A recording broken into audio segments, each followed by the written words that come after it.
কেন্দ্র ও রাজ্যের বর্তমান সরকার শিক্ষা ক্ষেত্রে বিরাট আমূল পরিবর্তন এনে দিয়েছে। দেশের উন্নয়নে যাতে ছাত্রছাত্রীরা এগিয়ে আসতে পারে সেজন্য এই আমূল পরিবর্তন আনা হয়েছে শিক্ষা ক্ষেত্রে। ভারত যাতে বিশ্ব আসনে বসতে পারেন সে চিন্তা ভাবনা নিয়ে সরকার শিক্ষা ক্ষেত্রে সবচেয়ে বেশি জোর দিয়েছে। মঙ্গলবার রামঠাকুর মহাবিদ্যালয়ের নবীন বিদ্যার্থী বরণ অনুষ্ঠানে কথা বললেন বিধানসভার উপাধ্যক্ষ রামপ্রসাদ পাল। রাজ্যের বিভিন্ন কলেজে পালা করে চলছে নবীন বিদ্যার্থী বরণ অনুষ্ঠান। এদিন আগরতলা রবীন্দ্র ভবনে হয় রামঠাকুর মহাবিদ্যালয়ের অনুষ্ঠান। উপস্থিত ছিলেন বিধানসভার উপাধ্যক্ষ ছাড়াও বিধায়ক মীনা রানী সরকার, কলেজের অধ্যক্ষ, ত্রিপুরা শিল্প উন্নয়ন নিগমের চেয়ারম্যান নবাদুল বণিক সহ অন্যান্যরা।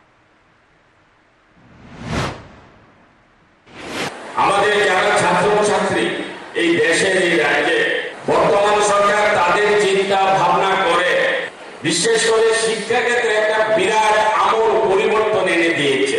এই বিগত 8-10 বছরের মধ্যে এই বিরাট আমূল পরিবর্তন এই কারণে এনেছে